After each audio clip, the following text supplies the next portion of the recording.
Assalamualaikum warahmatullahi wabarakatuh. Kita akan belajar tentang occupational health nursing dengan saya Ibu Dwi Novitasari yang biasa dipanggil Ibu Novi.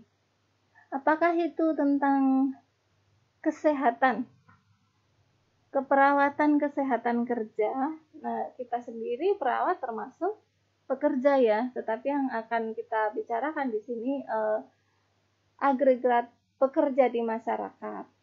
Mari kita pelajari bersama.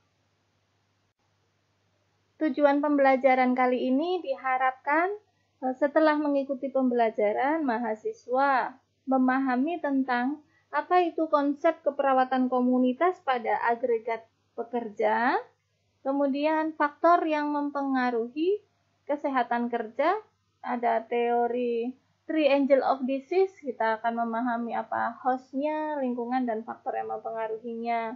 Kemudian ada penata laksanaan keperawatan kesehatan kerja di masyarakat.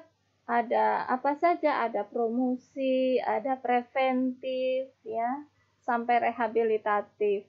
Kemudian teori dan model yang dapat kita aplikasikan. Jadi ini teori dan model keperawatan yang dapat diaplikasikan dalam pelayanan keperawatan dalam perawatan kesehatan kerja. Saat ini terjadi peningkatan jumlah tenaga kerja di seluruh penjuru dunia. Ini meningkat secara global.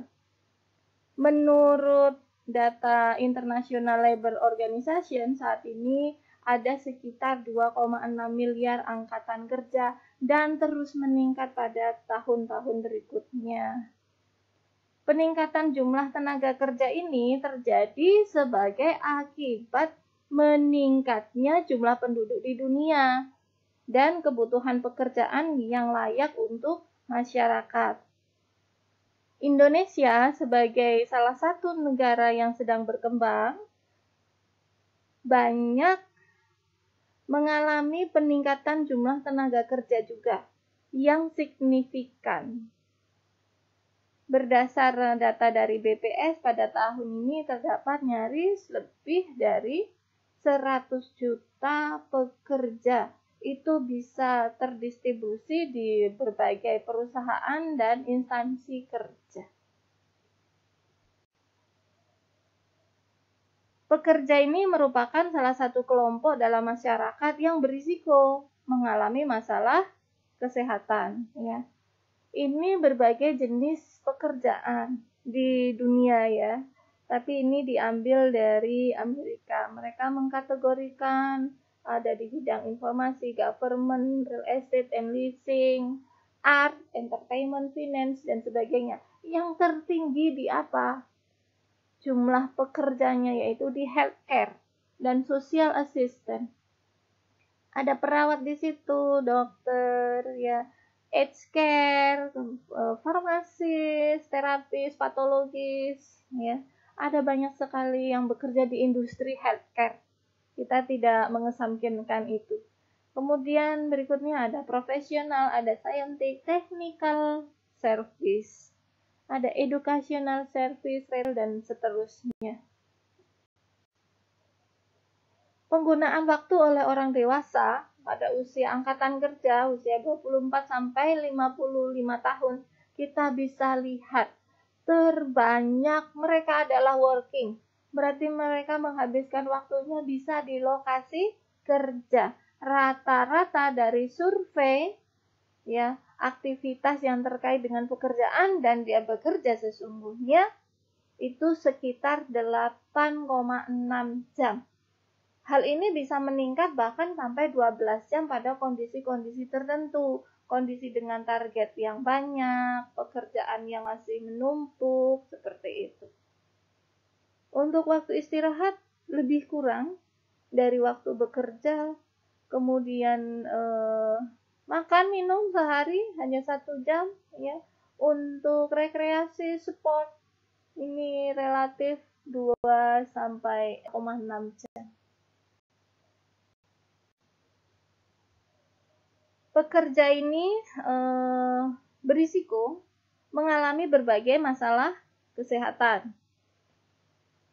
Terdapat banyak kasus kecelakaan dan penyakit akibat kerja yang fatal, bahkan hingga kematian.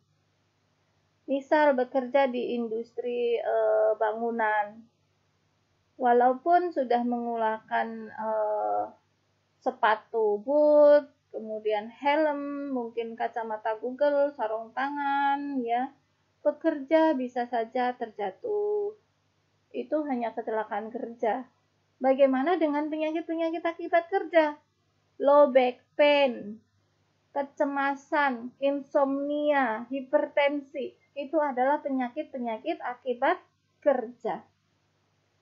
Di Indonesia, angka kecelakaan kerja per tahun bahkan bisa mencapai 8.000 pekerja, sedangkan kematian bisa mencapai 1,6 ribu. Upaya untuk meningkatkan derajat kesehatan dan keselamatan pekerja mendapatkan perhatian, ya, dari seluruh dunia dengan memprioritaskan occupational health atau kesehatan kerja dalam kebijakan Healthy People 2000. Kebijaksanaan ini bersifat global, ya, jadi Indonesia pun mematuhi. Ditujukan untuk memperbaiki status kesehatan pekerja. Kemudian mengurangi faktor risiko di tempat kerja, memperbaiki dan meningkatkan pelayanan kesehatan kerja, serta mengurangi terjadinya kecelakaan akibat kerja.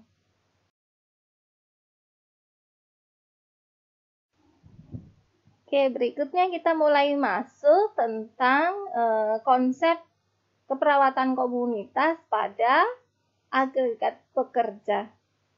Jadi, pengertian dan tujuan dari keperawatan kesehatan kerja kita pelajari bersama. Ini keperawatan kesehatan kerja atau occupational health nursing adalah cabang khusus dari keperawatan komunitas yang merupakan aplikasi dari konsep atau framework dari berbagai disiplin ilmu.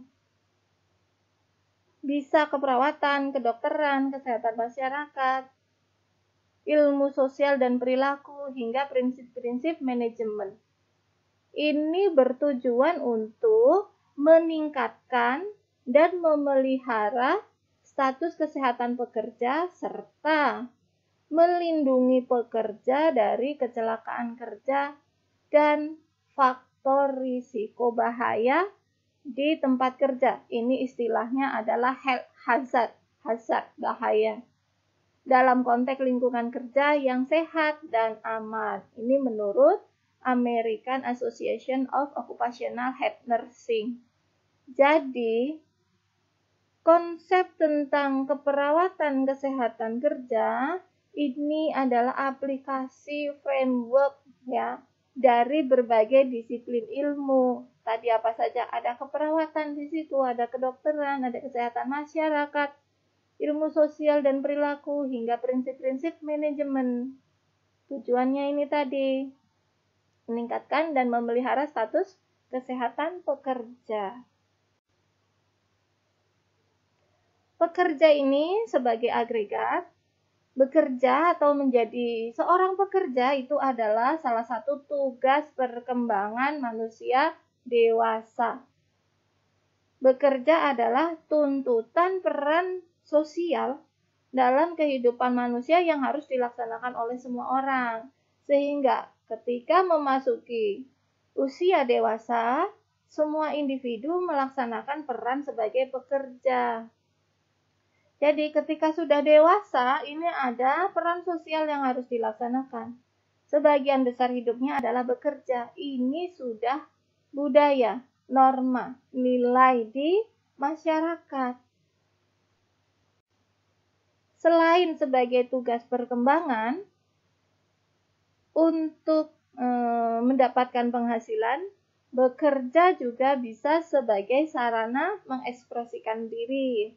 Arti bekerja menjadi sangat penting tidak hanya bagi individu, tetapi juga mempengaruhi integritas sosial dan ekonomi keluarga pekerja. Jadi bekerja sangat menyenangkan kalau bekerja itu sebagai untuk mengekspresikan diri. Seorang pengajar gitu tidak menganggap pekerjaannya sebagai rutinitas, tetapi sebagai rekreasi, sebagai penghargaan diri, sebagai ekspresi diri, sehingga timbul rasa bahagia, rasa nyaman, tidak ada stres pekerjaan, ya.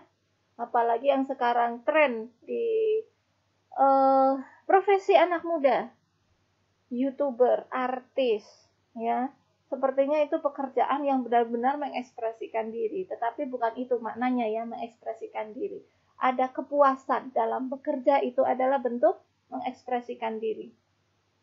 Bekerja, ini juga sangat penting, tidak hanya bagi individu itu, tapi mempengaruhi integritas sosial dan ekonomi. Ketika seorang kepala keluarga, seorang ibu memiliki pekerjaan yang baik, ini akan dipandang baik oleh lingkungan sosialnya. Tetapi bayangkan kalau seorang kepala keluarga tidak memiliki pekerjaan yang tetap, ya, serabutan, itu bisa memberikan stigma yang negatif dari masyarakat. Masyarakat bisa memberikan stigma yang negatif juga pada kedudukan ekonomi dari keluarga pekerja tersebut. Populasi pekerja ini adalah salah satu kelompok yang rentan mengalami penurunan derajat kesehatan akibat sakit atau mengalami kecelakaan kerja. Tempat kerja memiliki health hazard yang berdampak terhadap tingginya angka kesakitan dan kematian pekerja. Nah, ini health hazard. Coba kalau di lingkungan pendidikan di kampus, apa saja health hazard-nya? Kita punya gedung lantai 3, ya. Di tangga apakah ada anti-slip-nya? Belum ada ya. Nah, itu salah satu health hazard. Sudah ada side rail, oke, bagus sekali. Kemudian penerangan yang bagus, ya. Tetapi contoh tadi belum ada peredam menjaga untuk slippery, ya. Kemudian apakah jarak antar tangga itu sudah dihitung sesuai dengan proporsi tinggi badan rata-rata orang Indonesia? Kemudian di ruang kelas, terkadang bisa saja air conditionnya tidak berfungsi baik. Itu health hazard. Karena suasana yang panas bisa mempengaruhi pekerja dan mahasiswa juga, karena ini kita berbicara di pendidikan ya, di kampus ya. Membuat rasa tidak nyaman, stres, sakit kepala, ya, apalagi bising. Terkadang situasi di kampus itu terlalu bising sehingga mempengaruhi kesehatan psikologis. Ya, ada banyak health hazard kalau mau dicari. Kemudian di ruang kelas ada papan tulis. Ya, itu berisiko karena papan tulis mempunyai ujung-ujung yang tajam. Ketika itu jatuh bisa menjadi health hazard, ya, bagi dosennya. Penggunaan elektronik, ya, ada saklar, colokan, apa istilahnya, colokan. Itu berisiko karena bisa terjadi serangan setrum, apa? Nah, itu kecelakaan akibat electricity, ya. Bisa diidentifikasi banyak hal health hazard, bahkan itu di kampus. Apalagi di rumah sakit. Anda nanti juga akan bekerja, Anda juga agregat pekerja nanti. Tadi ingat, healthcare service itu adalah menempati jumlah pekerja terbanyak. Industri rumah sakit itu dengan pekerja yang sangat banyak. Ada health hazard, penggunaan needle, perawat berisiko, penggunaan obat-obatan untuk pasien perawat berisiko. Ya, risiko biologis, risiko fisik, risiko psikososial. Psikososial seperti apa? Konflik, itu health hazard. Risiko biologis kita berisiko terinfeksi, itu health hazard. Ya, ada banyak contoh dari health hazard. Peran dan fungsi dari perawat kesehatan kerja pada beberapa dekade sebelumnya, peran dan fungsi OHN ini hanya terfokus pada kedaruratan dan penyakit akut yang dialami pekerja di tempat kerja. Hanya kedaruratan. Oh, ada pekerja yang tertusuk. Oh, ada pekerja yang tangannya terpotong karena mesin. Ya, datang ke IGD, datang ke UGD, ke fasilitas kesehatan. Dulu disitulah fungsi peran perawat kesehatan kerja. Pasien datang karena hipertensi. Pasien datang dengan hepatitis, pasien datang dengan gastritis karena di lingkungan kerja ada penularan hepatitis misal. Di kantinnya yang tidak terstandar, kebersihan yang kurang, ya mungkin dari catering kantin menyebabkan diare massal dari pekerja. Tadinya seperti itu saja, tetapi sekarang menjadi lebih berkembang. Saat ini peran perawat kesehatan kerja ada 8, bisa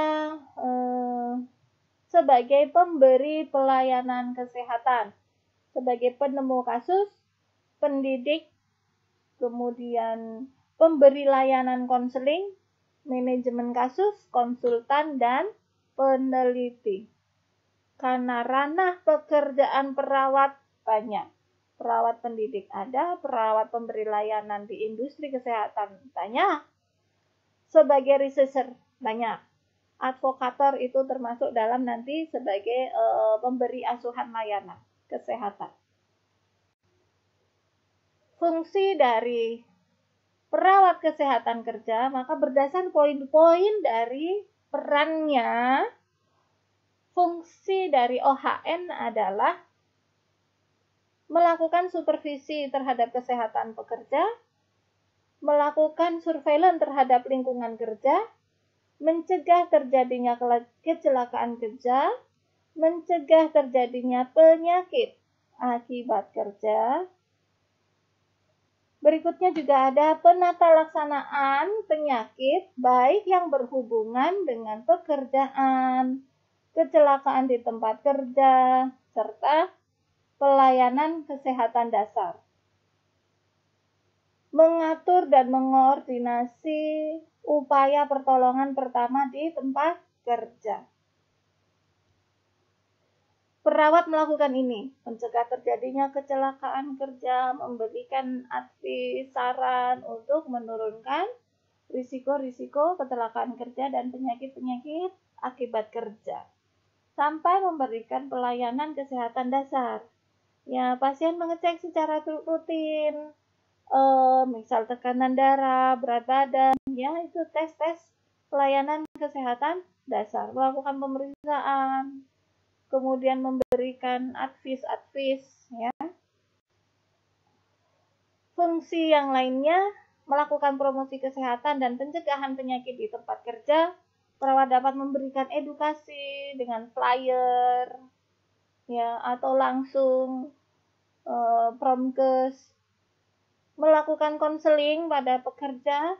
Kalau konseling lebih bersifat private dibandingkan promosi. Kalau promosi audiens bisa banyak, tidak terlalu intens emosional antara perawat dengan pasiennya, dengan pekerjanya. Tetapi kalau konseling itu intens, private, dan ada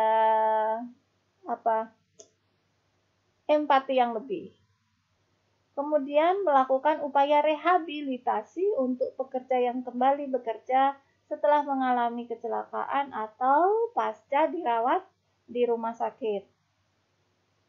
Melakukan pencatatan dan pelaporan kesehatan kerja.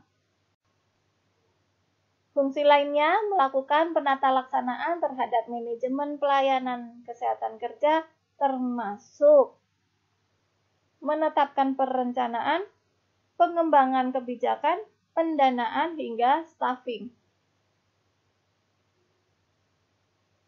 Melakukan tugas administratif di unit kesehatan atau klinik kesehatan yang tersedia, kemudian melakukan riset keperawatan kesehatan kerja.